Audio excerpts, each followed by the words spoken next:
and you are welcome in. You're welcome in this place.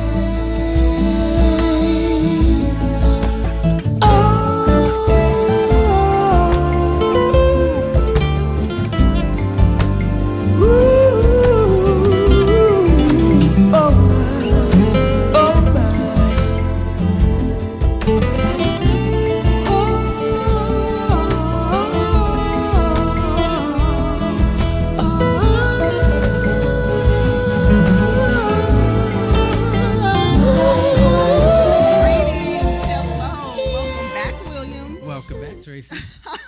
This is the mental, I'm sorry. That's all right. Welcome to the MentorMe Memorable Moments Show. Yes. This is your host, Tracy Everette Duncan. Exactly. And I'm just excited because I've been really busy working on this particular segment, and it's going to be an awesome night tonight. Yes, it is. Yes. And so, again, I am Tracy Everette Duncan, your host. Your co-host, William Craig III here. Yes, and he's always here with me. And we want to say hello to 135 nations that have tuned in to WWW. Including Brazil. I wish I were there with you to celebrate Carnival, which just started. Sudan, Mexico, Trinidad, St. Lucia, Qatar, France, Morocco, Egypt, Germany, and forgive me to the rest of you if I don't mention you today. Okay. But the show's only an hour. We got to move on. Exactly. Okay. Thank you for tuning in to listenvisionlive.com, which is WLVS Radio. And some of you have probably gone to our website, MentorMe411.com, and have clicked in that way. We do thank you for joining us. Yes, indeed. But I am not going to spend a lot of time talking about the intro because we have a powerhouse of an individual who's going to take charge of this segment and just move us up another level tonight. This is our, again, financial health segment. We are targeted to talk about the IRS, and so we've kind of labeled this segment IRS Smile when you say that. And you know, Dwayne was here last week. He talked about some tips that we could do to kind of minimize our tax liability. And I mentioned that we were bringing somebody in that was going to take us a little step further, but she's got a story that she's going to tell us tonight. And so, you know, without further ado, I just want to introduce someone to you. She and I met about a month or two ago, and she's been awesome in this conversation. She has written a book, and so this is Armitria Misha, and she is the author of, oh my goodness, A Firm Like a Boss.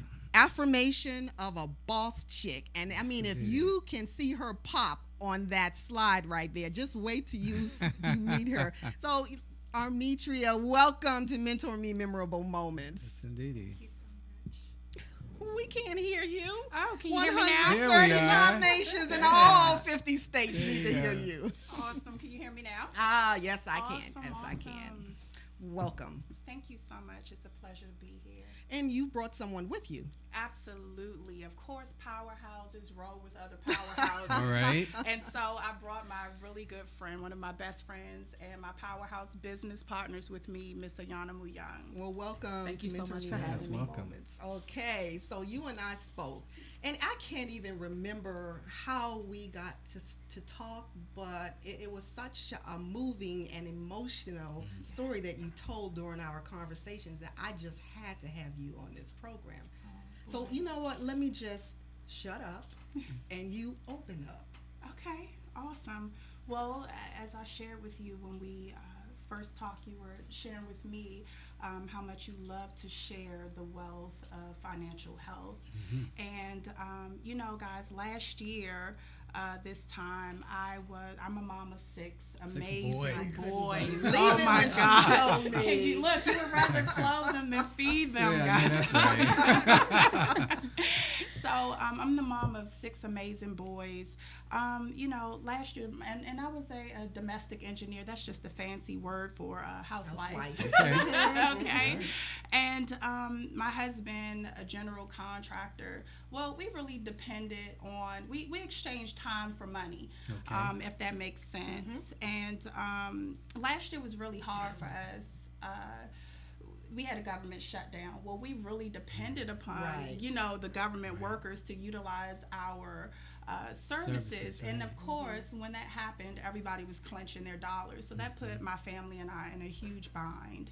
And that bind was excruciatingly painful for me and my family, especially the boys. You know, we kind of teach them don't ever quit. So we had them in extracurricular activities. But of course, when we had the government shut down and money wasn't coming in, we had to make some decisions, and one of those decisions was to change our eating habits. You know how that happens. You start buying stretchers, you know, non-brain ramen noodles. Exactly. And you know hot dogs. You just buy the things that will get the stomachs fed. The worst thing that happened to us is our gas got cut off right in the middle of winter.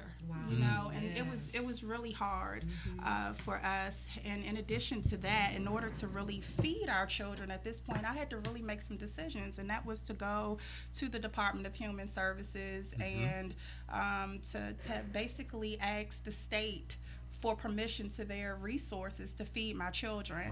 And boy, I mean, you know, to those who are on those services, I swear they say it's the Department of Human Services. I beg to differ. You know, but needless to say, those were limitations. And so we were in a very, very stressful situation. The gas gets cut off. We're on public assistance now. Of course, any type of financial strain will bring strain to a marriage. You know, the children are wondering why we aren't in our extracurricular activities. But here's the thing. I was on the internet one night, and this woman shared a business opportunity with me, a network marketing business opportunity. And, you know, it really didn't make sense to start a business in the middle of a famine. You know what I mean? So you thought. So I thought. And I actually had become a little bit perturbed with her for sharing her opportunity with me. And I wanted to delete her off my Facebook page. And by now you know. Sending you one of those things. Sending me one of those things. Right? And I accidentally clicked on the link. We know it wasn't an accident. Right. That was divine. Right. And I clicked on the link, guys, and I made the decision that, you know what, it was like $179. I didn't have that. So I decided that, you know, if I needed to, I was going to ask 179 people for $1. You know, people do GoFundMe all the time for stuff. Can you give me a computer? I'm just like, can you give me a business so I don't have to be on welfare?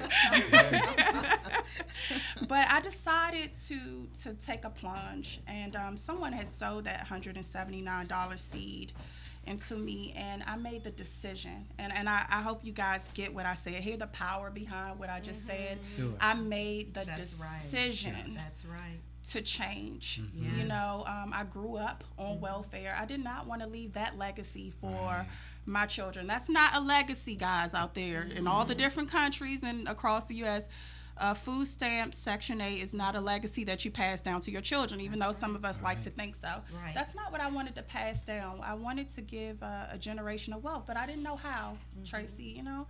I didn't know how, but I joined an amazing business, and that taught me the awesome financial strategies.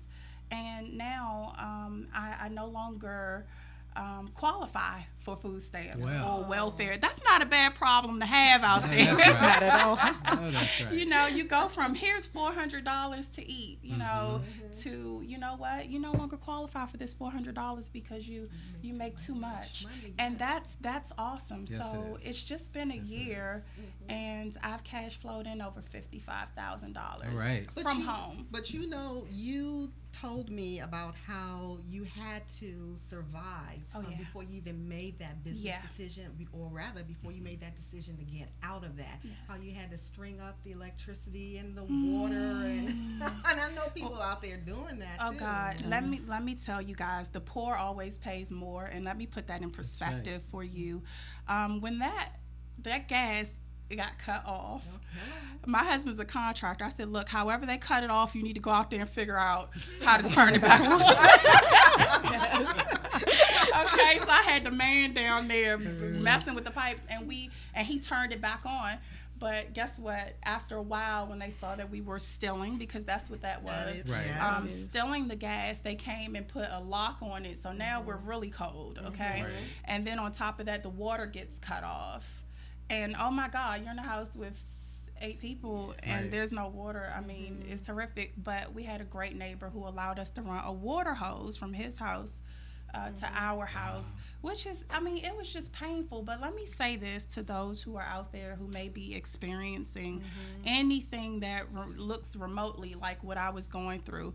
That's the miracle. Most people think miracles is God doing something, but it's actually Him undoing things so that we can pay attention to the fires. That's that a we tweetable set. moment. Right, it is. Miracles are God undoing. Undoing. Yes, it's undoing. So, we always kind of want Him to do. But if I had never experienced that level of breakdown, I wouldn't have never acknowledged that there was a break. You understand what I'm saying? So the water needed to get cut off. The gas needed to get cut off. Right. Yes. Yeah, it needed that needed to happen, or else I wouldn't have never, when opportunity knocked, I would have complained about the noise like I always did.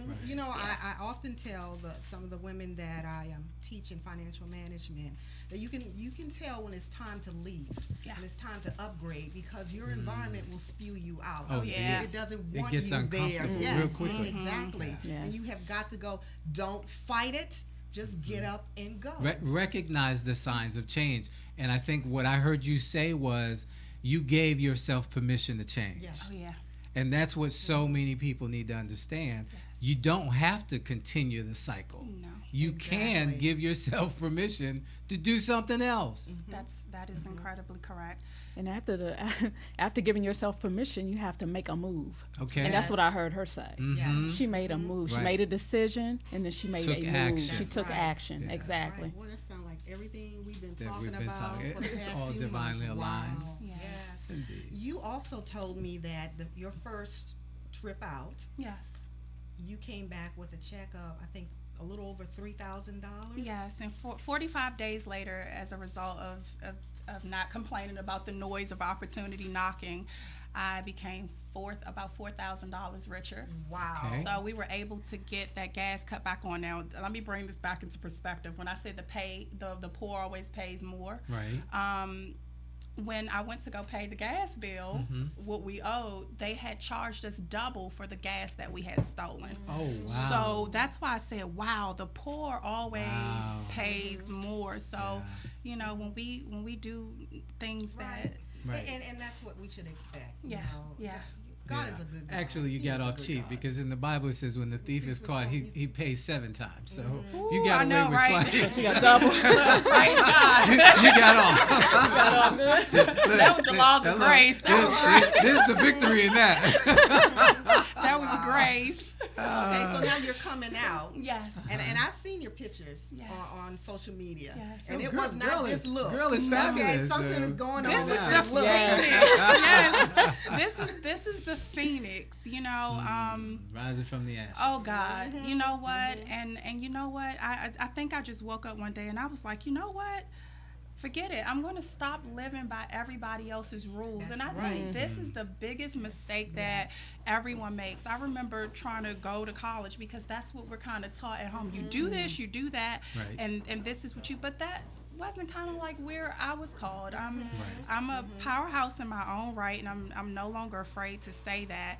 And I flow from my spirit. Whatever feels good to my soul is where I am. So right now I'm at a place in my life where I'm creating who I am. There's nothing out here quite like you, That's like right. me. That's right. I'm not the doctor, I'm not the nurse, but I'm Armetria, and I Right. bring something really unique and powerful to this life realm. And as I go, I create that.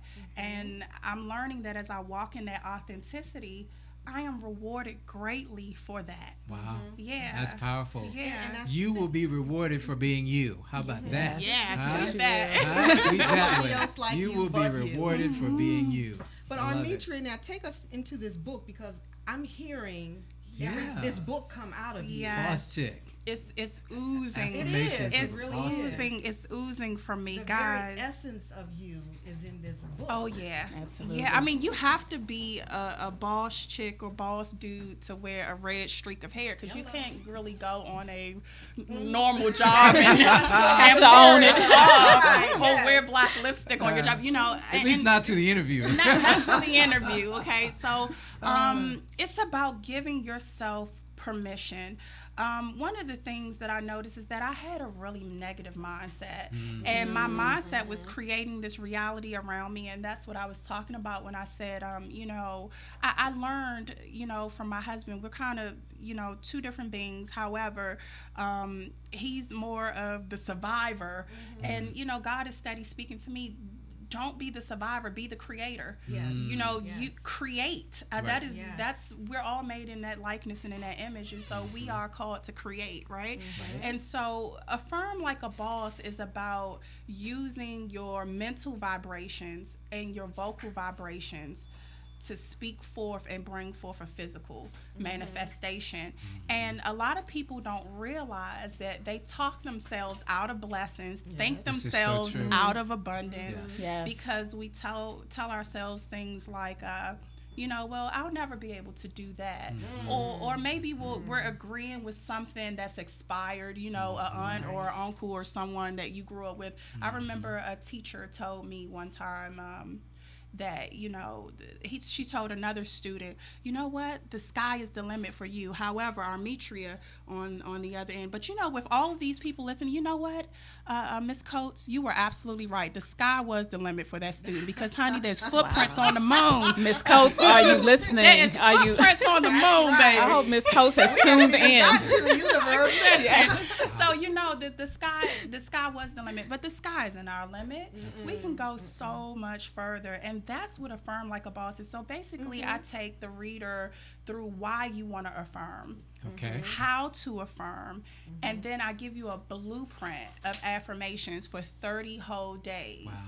Wow. And I consider it auto-suggestion. You know how kind of like if I brought up something to you, like let's say cancer, immediately your mind goes to death. Right. Because that's been our experience, and that's what people think about cancer. Right. However, if you train the mind to see healing, Okay. you understand what I'm saying? That you can Okay. auto-suggest another way of thinking. Sure. You know what I mean? Sure. And we overcome by the renewal. We have to renew our minds, That's it, and that's day by day. basically what Affirm Like a Boss is. It's about being the boss Right. in every aspect of your life, Right. mentally, physically, spiritually, financially, speaking forth and manifesting. Sounds like tenants to me. It does. It really does. That's why I loved her when Yes, I first indeed. spoke with her. She just fits right into what we do here. But we are running out of time Already? already. My I'm goodness. already we having so much fun. We definitely have to bring you back, but there is so much information about you out there. Can you tell us how to get in contact with you on social media? Absolutely, and guys, I look forward to virtually meeting all of you. So you can reach out to me on Facebook. My face is in the book, and that's www.facebook.com, and that is /Armetria Misha, spelled ARMETRIAMISHA. And Now your book is on. it's on Amazon, it's on Barnes & Noble, it's on all of the major book sites. But if you want to get to it a lot quicker, then you want to go to www.armetriamisha.com /affirm like a boss. All right, Right. now. Yes. All right. All right. And this is not the last time we're going to see you Absolutely either. not. It better not Yeah, be. no. Indeed. No, you'll be appearing on the financial health segment quite a Yes, bit, yes. because I know there are a lot of people out there that have heard your story and they want to know how Right. to Exactly. get Right. What to They do want to walk next. in those Yes. footsteps. Yes. Yes. Indeed. And I think, Mike, we had a check that she had received in one of her Yeah, it was on the business screen there. $8,800, I Yes. believe. I saw. Yes. Oh, that was an I old just- that check. was She an has a old $12,000 check now. Yeah. Excuse me. She has a $12,000 check. Growing. They want to know how to do that as well. Yes, and I'll be Absolutely. glad to share. That is what we do, Ayana and I. Yeah. Well, in closing, I just want to let everybody know that we are going to have a tea time type session with MentorMe Memorable Moments, and Armitria is our first guest, and she's going to bring her book to the tea time session, read some excerpts from that session, and allow us to ask questions and hear some more of the story that you have written in here and that you have lived in your life.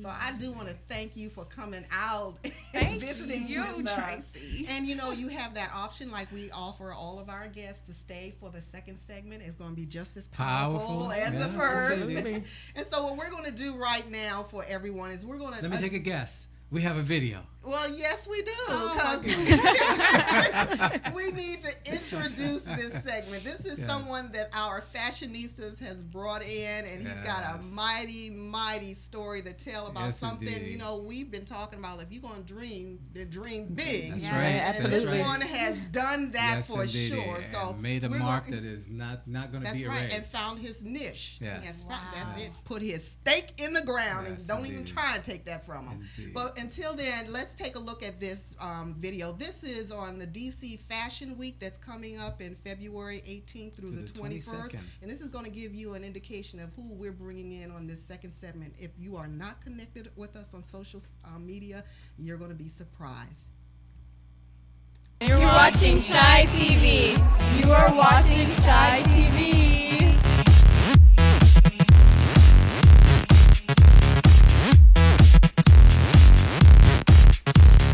My name is Liz. Hey, I'm Shanae. Hi, my name is Sydney Wayne, and this is my first DC Fashion Week. There's a lot going on, but it's been an incredible opportunity to meet designers and different models and makeup and hair people. So, a long week. Being in front of the camera, being the center of attention, it's kind of the scariest part, but once you get finished with it, it's like the best part. Love it. It's been so much fun. All the crazy shows, all the awesome outfits are fun to wear and walk. I love it. My name is Shane Jordan, and this is my second DC Fashion Week. My 10th grade year, I joined my school modeling team. I found that I loved to model. Hi, this is Brittany Wright, and this is my first DC Fashion Week. My tip would be to just relax. Hi, my name is Falon Bark. I'm the Director of Photography for DC Fashion Week. Wow, it's been really amazing. I love the diversity that we have this year. In the marketing of DC Fashion Week, we really have a diverse crowd, and this is probably one of the best DC Fashion Week seasons we've had.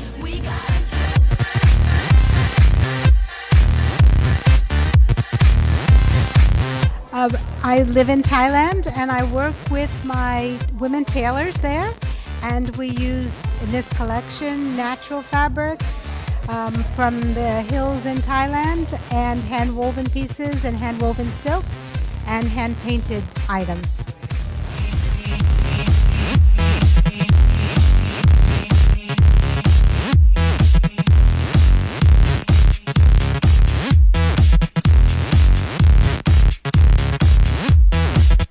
We've just wrapped up the 19th International Couture Collection Show, and you're here live in effect with DC Fashion Week. For additional information, visit our website, dcfashionweek.org, or follow us on Twitter at DC Fashion Week. Thank you so much. God bless and good night. We stop at nothing at all. Take a chance now, right now, cause now I'm losing. Welcome back. I hope you were oohing and awing like we were behind the scenes here. And Ian just mentioned that was his collection. So, we're coming back off this segment. This is the Fashionista segment. Let me just turn it over to Danae and Courtney, our MentorMe Memorable Moments Fashionistas. Hi, everybody. I'm back. Okay, so I brought you a fabulous fashion maven. This is Mr. Ian Williams. He is Mr. DC Fashion Week. He's also the head of Corjour International. So, welcome. All right. Thank you.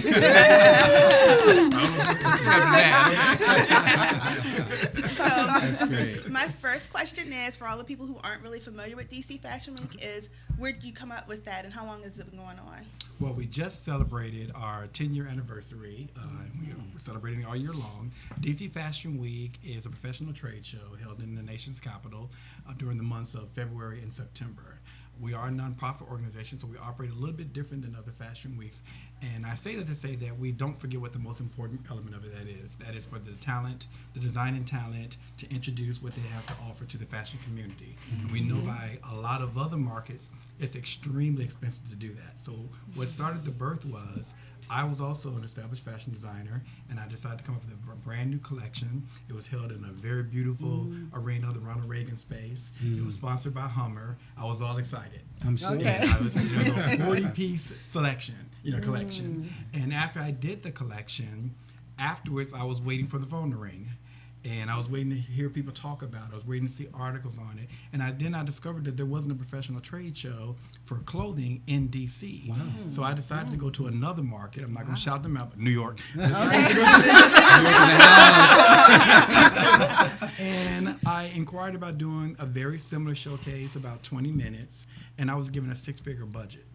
And I was even told then that just because you're spending that doesn't mean that some of these people that you want to be there, like Vogue and et cetera and Elle, that they will be there at your show. And I knew there had to be a lot of other designers in the same situation. And DC is home of so much great fashion and design talent. And we started the nonprofit group, and we launched first showing local talent. And they were expressing their diversity and their culture. And then the embassies, since we're also home of several embassies, they started sending representatives from their country. So we grew from being a local to national to international fashion week. And we're really excited about that. Danae, I remember seeing one of your videos, Eon, and you were welcoming all of the nations that have joined the DC Fashion Week and that they were coming in. And as you were calling out the names, it just reminded me of WLVS because they connect with all those nations too. Absolutely. That's fantastic. Okay. So kind of to piggyback off of what you were just speaking about, how has DC Fashion Week impacted the fashion industry both nationally as well as globally? Well, first we'll start with local. Locally, because we didn't have a platform to launch designers' fashions, it united us. And then we have a special event we call our Fashion Industry Networking Party. We coined that phrase. We now see that many other people have adapted to that, so it's great that we can inspire. But if you Google, you'll see that we were the ones that came up with that.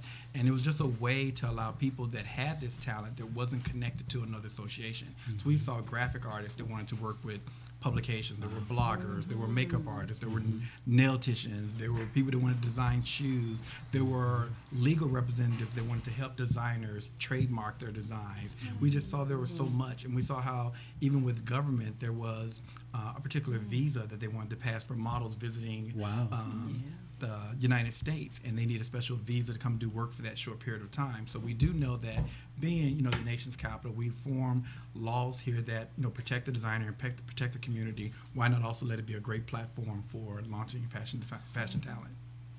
Wow, and what a powerful statement that you took a medium, something that some people may not even think twice about, and put it on in a platform that now all of a sudden you created a launch pad for people's careers. Oh, absolutely. We're so excited. We have just this week alone, we were highlighting two of our models from last season. One just got signed to Ford. She used images and the experience and all of that from not just Fashion Week, but just training before that. But it was a launching pad, and they took special attention to her. We have another model talent that we saw that also sang, and we introduced her at Fashion Week, and now she just got tickets. She just got her ticket to Hollywood on this season of American Idol. So we know that DC is just home to so much great talent. We've had one of our special guest models that did Fashion Week last season ended up winning America's Next Top Model. He's the first male model to do so, and also the oldest. So we just, we're real happy and proud of that. We had another special guest, David McIntosh, who went on to be on Celebrity Big Brother. He ended up being at the BET Awards. He's in Jennifer Hudson's new video. So they saw that platform, and it gave him more national, international attention as well. So DC is great. I'm not going anywhere. You're going to need a sniper. Somebody jumping over the White House fence. We just survived all of that, so I'm here for good. What you got next? That's right. That's great. Stake in the ground. I wanted to know, what was the origin of the Haute Modesty fashion show? Well, with our platform, we first, there are a lot of designers. Everybody, of course, wants to be, couture. And we were we respect the laws. We know that haute couture is a protected French term. So with our showcase, we show international couture, where it can still be a one-of-a-kind design, special fabrics, and everything. And that's for our finale. We also saw there were a lot of women that were just disturbed by some of the fashions that they see that's made very popular with, pop culture. You see your, certain artists tweaking, twerking. Tweaking and twerking. So I don't worry about that. I have 3 boys. And they said that, hey, we are a group of women. We're bound by our faith, but we also like to make a fashion statement. We also like to wear nice designs. And this is a type of fashion that is not only acceptable for our community, it's acceptable for all communities. And we saw that this was a new trend. Rihanna, one of those recognized faces in the industry, donned modesty fashion for one of the International Bazaar. And she did a complete editorial. And we know Rihanna for not having clothes on. Oh, yes. This time she does. And it just really gave it to a higher platform. So Regi Fashions came to us and told us they had a number of designers that were interested in using a platform to launch it. And we wanted to use the term H&M because that was an acronym that many people were familiar with, but it's for Halt in Modesty. Okay. Wow. Fantastic. So what can we expect from this season of DC Fashion Week? What can we look forward to? Well, other than our tickets.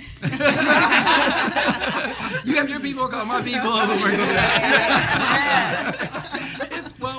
We have a number of events that are returning, and of course, we also like to introduce new partnerships. One, we're going to introduce our opening night. Our opening night is where the whole community become engaged. Right. This time, we're doing it with H Street. H Street Main Street is continuing to grow. It's going through a lot of gentrification and new businesses, and that's bringing capital to our city. So we'll have an opening night there. That's Friday the 19th, is that right? That will start on Wednesday, February the 18th. The 18th. And we'll also feature our next gen. We have a program where we go out to fashion schools and get some of their top students. They must have good GPAs, be in a fashion merchandise, and we fully sponsor their presentations so they can have their award-winning designs. So they're the next generation. We have to give back. That's wonderful. We have a fashion industry networking party. That's at Dirty Martinis. There's 4 levels. There's great food. Anyone that wants to be connected to the fashion where you just simply looking at beautiful people, or you like to maximize your credit cards. We don't recommend that, but but you just want to come around and be around the fashion crowd. It's open to you. And we also have a special fashion show there. Then on that Friday, we do have the Halt and Modesty fashion show. We'll have different designers with modesty styles from around the world. Saturday, our ever popular emerging designer showcase will be at the Washington Post. So therefore, you have some credibility with press. You also have credibility with launching new talent, and also feature musical guests. And then our finale is at Carnegie Library at Mount Vernon Square. That's our international platform where we allow designers from all over to come in and showcase their original designs. It's a great week of fashion and networking. Many of our events are free and open to the public, and they're very accessible. You don't have to know Tom Ford or Versace to come, which is also great. They're welcome as well. So just in case you're watching. But you talk about your venues, and that was one of the things for me over the years watching. You're at the best places in DC. How do you do that? Well, through the grace of God, all right.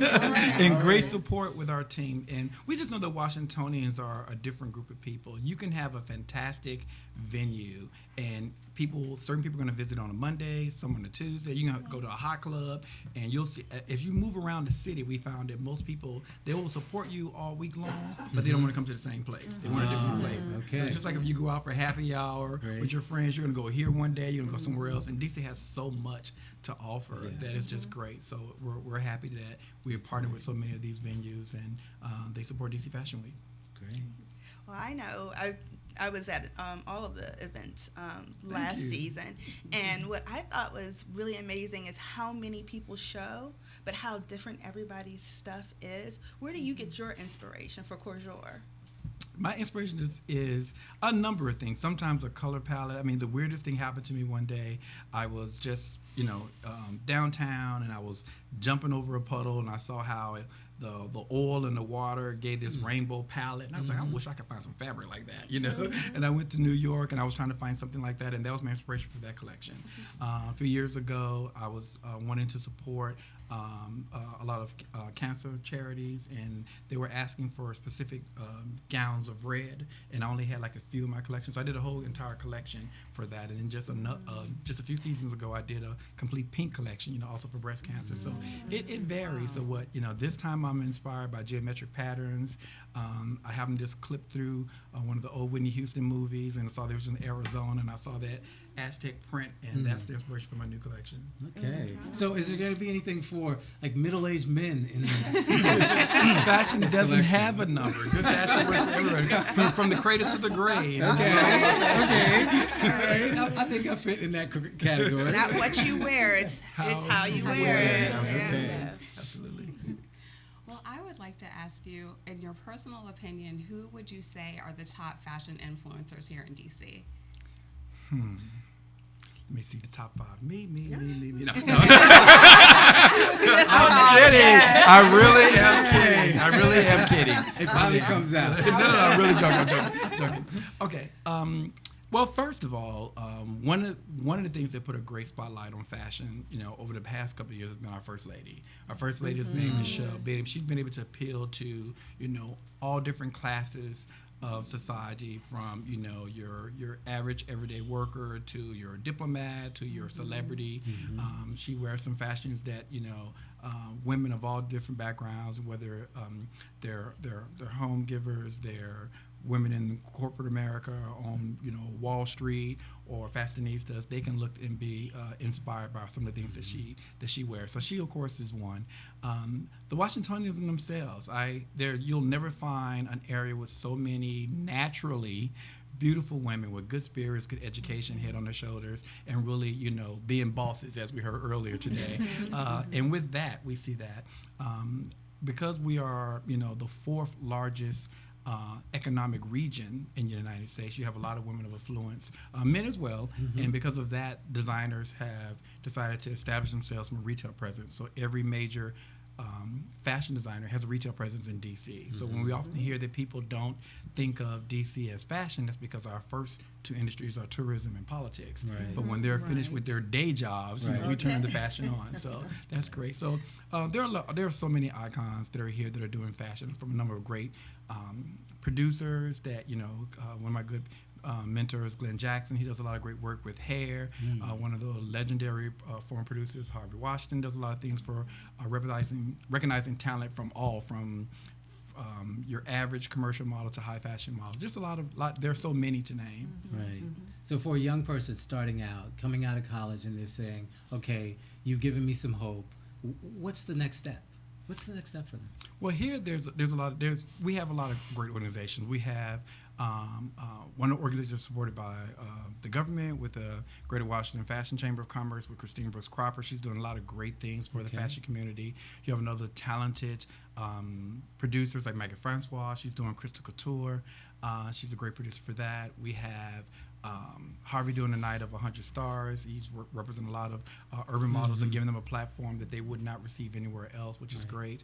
Working with kids, we have Models Inc., who's a very fun and festive organization that they work with kids, and they do choreographed, and they support a lot of events. So there's so many. A lot of people think that, you know, we are frenemies, but we're all friends, and there's enough out here for everybody. So there are lots of opportunities. There's so many organizations that you can work with and grow. And we know that we have great talent here because every major platform in fashion, we have talent that represents DC. We've had so many models be on every season of American Next Top Model. We've had a significant percentage of the models on BET's Rip the Runway. They all come from DC. We've had models and designers on Project Runway.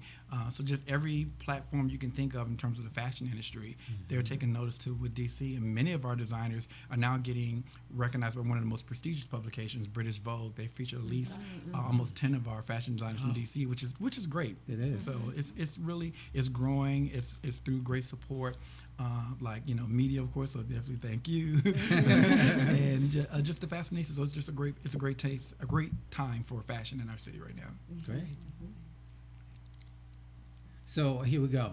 quick one for you, and I got to be a guy, okay? I just got to be the guy at the table here. So I know you just wrapped up your model call, yes, right? So if you need a judge next year, okay, I'm available, okay? I'm just throwing that out there. Okay, great. Just so the guy I am. We'll put that in consideration. Okay. Speaking of the model call, there was quite a few people who showed up. Absolutely. What were you looking for? Well, first, we look at personality. Everyone says, why do you look at personality? Because we expect models to come with a lot of things to give them. We expect you to have good DNA. If you're going to get out there and tell the world that you are a model, then that means you represent something. You make perhaps a higher standard. So we expect for you to have good genetics. That's good. We expect for you to have that you be able to fit the clothes. We expect you to be able to have some type of coordination and rhythm to walk the runway. But we look at personality, we look at presence. So that is what really, really stands out. We look for people that are eager to wear clothing that may not necessarily fit into their design aesthetic, but they can still sell it. And that's also important. That's what designers look for, because they spend many long hours developing their creations, and then they have those few moments to shine, and they want every second to count. And it really takes the talent of the model to kind of secure and make that vision come alive on the catwalk. Wow. Did you have any more questions? I was going to ask, what's your favorite part of the week? Well, it's like having children. You can't have a favorite. I do, though, but you can't have a favorite. It makes us always say, ooh, like I said. Make you all work hard for it. Exactly. But I really love the networking part, because it really allows for us to really talk to the community, and they tell us their visions, and they tell us about the experiences they have. There are so many success stories. We've had models come in and say there was a lady, she was interested in creating a new collection. She saw me, she wanted to represent the curvy girls, and she was a plus size model. She ended up being the spokesmodel for her website. Another young model ended up working with one of our designers overseas in Kazakhstan. I didn't even know where Kazakhstan was on the map. And she was one of their spokesmodels, so now she's using this international campaign there. We had another model tell us about, they went to go visit in Nigeria, and they saw an image from DC Fashion Week from one of the designers that had showcased there on the billboard. It's just really exciting. And even though I knew that it was going to be in like international publications, I was in Paris traveling from Turkey, and I just went into the bookstore and opened up the British Vogue and just looked at the DC Fashion Week designers that were featured there. And it was such a great feeling to be in a different country, and just to be able to go to the shelf and look and say, hey, it's not just Prince George's County and Montgomery and DC and Fairfax. That is really around the world to take a notice of the talent here. So we're really blessed to be in that position. Congratulations. Thank you so much. Thank you. So, and I'm just biting at the bit to ask this. We're always talking about dreaming and going for your dream. Absolutely. And I know we jumped right into the fashion week because we weren't sure we were going to have enough time to share with you. But if you could tell someone out there who has a dream how you press through all the adversity to get to where you are now. I mean, this is huge. Your story. It's truly a blessing, and one of the first things you need to know about chasing your dreams is that you're going to hear the word no, and you don't need to be afraid of that. And each time I heard no, I would not take that. I would look and see where the challenge was, and it actually propelled me to the next level. So when I first started I went to a local casting agency here. I'm not gonna say who they are. I was rejected 4 times, or 3 times. The 4th time, I went with a colleague just to show support, and I actually ended up getting accepted. And then at one point, I was the only African American male model represented by all of the agencies in DC that had just been heard of back then. And I actually hated how some of the models were treated backstage, and I always said if I was ever in charge, I would do something different. So then I started teaching models at one of the local model schools, and we had graduations. I started helping the models with their graduations and producing those shows. And we saw that a lot of people wanted to come other than just those they wanted to graduate. I was working with different designers, and sometimes you do creative minds bump head, and I saw that it wasn't going to work out anymore, so therefore I started my own design, and then I started showcasing my own fashions, and then when I was looking for a platform and I didn't see one there, then I created a platform. So each time you hear no, you look around and say how you can make it your own personal yes, and you usually would take you to the next level. So it's great. It's really great, and I think if it can happen to me, it can definitely happen to anyone. That's wonderful. And that you mentioned that you had left the United States and have ventured into other countries. Absolutely. I mean, we hear rumors, we hear stories to be an African American man in another country. You're just not given the rights or the respect that you should have. What is it like visiting the other countries and being in the fashion industry? I mean, well, first you need to have an ally when you go. I don't recommend you go anywhere that you don't know absolutely nobody. Right. Mama didn't raise no fool. You're not gonna do that. I remember the first time going over I went to Belgrade, Serbia, and I showcased with a fantastic designer over there, and she introduced my collection to that community. And for an entire week, I didn't see a person of color, and it was strange. After about the second or third day, I'm like, if excuse my vernacular, where my people at? And I didn't see anyone. But it was a different experience. But also because I was there for my fashion design talent, they pay attention to your work, and that's what's really great about it. Because if you compare it to music, when you don't see the person or the marketing image, when you hear a great voice, you're all still moved by it. Sure. So when you see fashion and it appeals to you, whether it's something you want to wear or something you think somebody else could wear, it doesn't matter who the person is behind the design. They like the fashion. So I found it to be accepting in that sense. In terms of I went to Ukraine, and of course it was also a different, and it was really, really great over there. Again, just not seeing a lot of people of color, but again, they just pay attention to your talent, and you meet people, and they get to experience you up close, and they say, well, this is, you're not Eddie Murphy, Will Smith. So they do recognize, and they want, I have moonwalked for a free French dinner. So gotta get that on video. Oh my gosh! Yeah. So a lot of great experiences, a lot of great places that I never thought I would go, but fashion took me there, and it was always a rewarding experience. So. Okay, so now you grew in over 10 years to, a magnitude.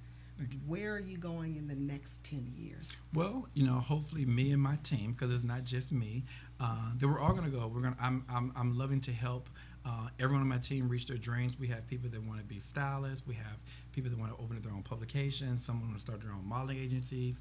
Others that want to, help other designers, whether it be from a legal standpoint or from an accounting standpoint. It's just continue to grow the brand. We all work together. Honor our peers that are in the community and know that there's enough out here for everybody.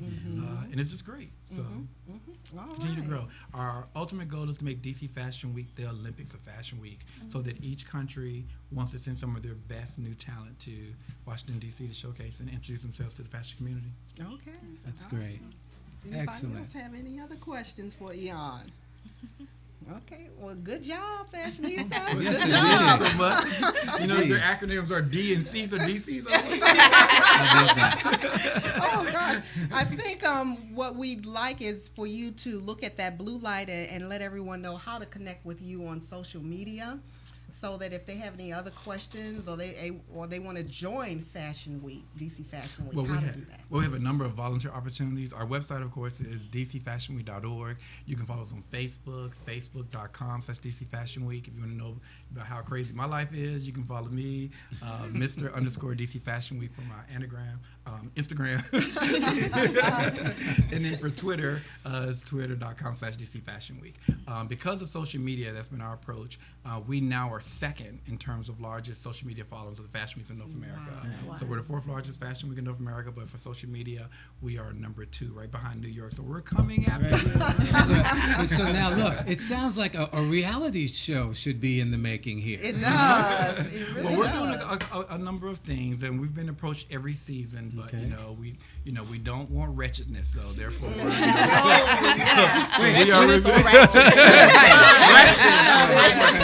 it's foreign to me. See, ratchetness. What's that? In the fashion world? Oh no. So we're hoping. That's okay. Great. Well, Mike, we actually have another video too that we can roll just to give an idea of a little more about Fashion Week too. And before we roll that, we do want to thank you for coming out and visiting with us. And I know Fashion Week, we have one more financial management segment with the fashionistas before your Fashion Week rolls. So, you know, if you want to come out and pitch it just one more time, that's fine too. If not, we're going to definitely be sending it out through our social media network. Well, we really appreciate We'll that. be showing them our tickets on the screen. I'd rather be on the front row. You need a ticket to get on the front row. So, Mike, if you want to roll that video, that'd be great. Hi, I'm Quentin Hill, your host for this episode of the Fashion District DC. We're here at the French Embassy, Washington, DC for the 18th International Couture Collections, all part of DC Fashion Week 2013. We'll be looking at international designers from all over the world today, all part of DC's fashion closing event. So fashion your fondora, button your blazer, and polish your wingtips, because the Fashion District starts in 3, 2, 1.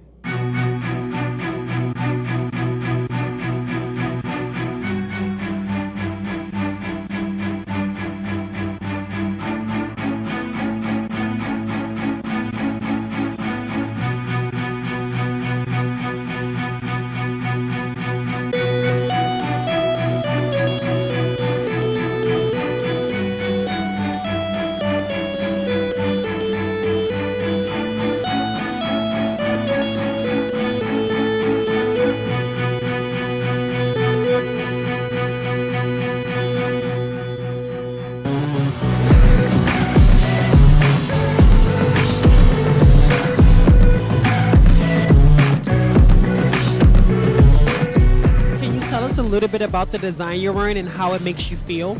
This is Ian Williams' dress, and obviously it's a fur coat, and it's a very elegant long gown, and it's just beautiful.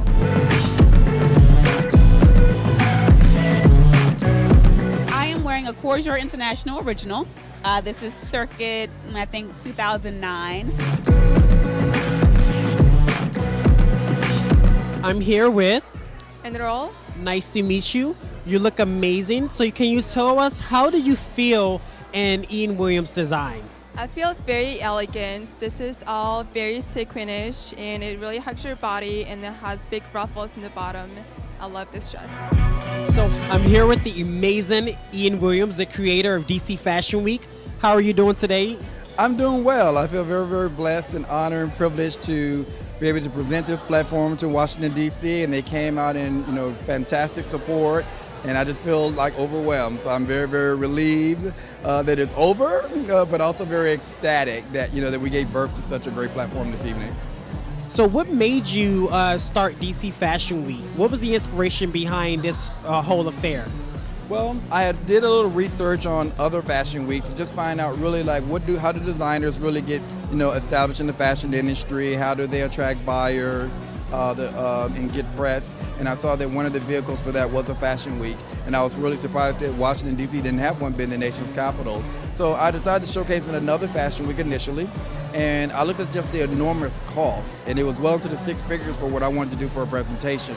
And I knew there had to be a lot of other designers that didn't necessarily have those funds to put aside to exhibit their collection. So we started DC Fashion Week as a nonprofit to help designers present their showcase. It would not be possible without the great volunteer support we get from our stylists to our models to just the logistics of putting on such a huge platform. I'm here with Julie Crotty, President and CEO of Cleavets. Nice to meet you, Julie. Well, so you see, DC Fashion Week is about to kick off. It's going to be an exciting event, and Ian Williams is going to be there with his collection and his creation, along with all the models, and we hope that we see you there as well. But between now and then, we have a few more programs that we're going to be airing, because next week is the physical health segment, and I'm going to be back next month with the financial health, and I want to talk about the money woes that cause your heart to fail. Next month is all about the matters of the heart, and so I'm going to talk about the destruction and the failure of the stock market and how that equates to what's going on now, and if you got your money in the wrong place and we go through another devastation, we don't want your heart to fail. So we're going to give you some tips on that too. So we And think, come. oh yes, it's coming. Yeah, they said the gas prices and how they're dropping is an indication that it's about to happen. So I'm going out there to get all those tips and tricks for you, and then we're going to bring you back here. But until then, we want you to be safe, be smart, and be healthy. Bye-bye. Bye-bye.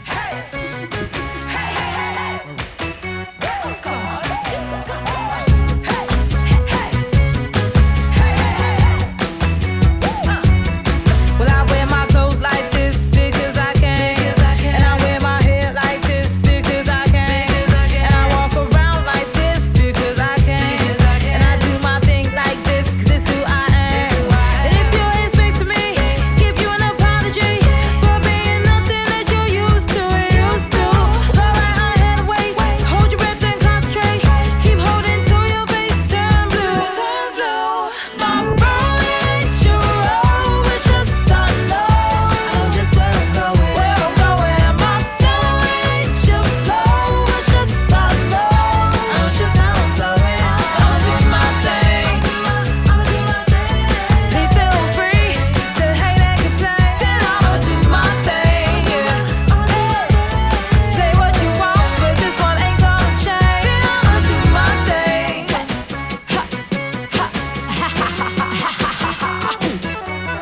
I can't wear my clothes like you because I'm not. I can't do my hair like you because I'm not. I can't walk around like you because I'm not. I can't do my thing like you, well it just ain't hot.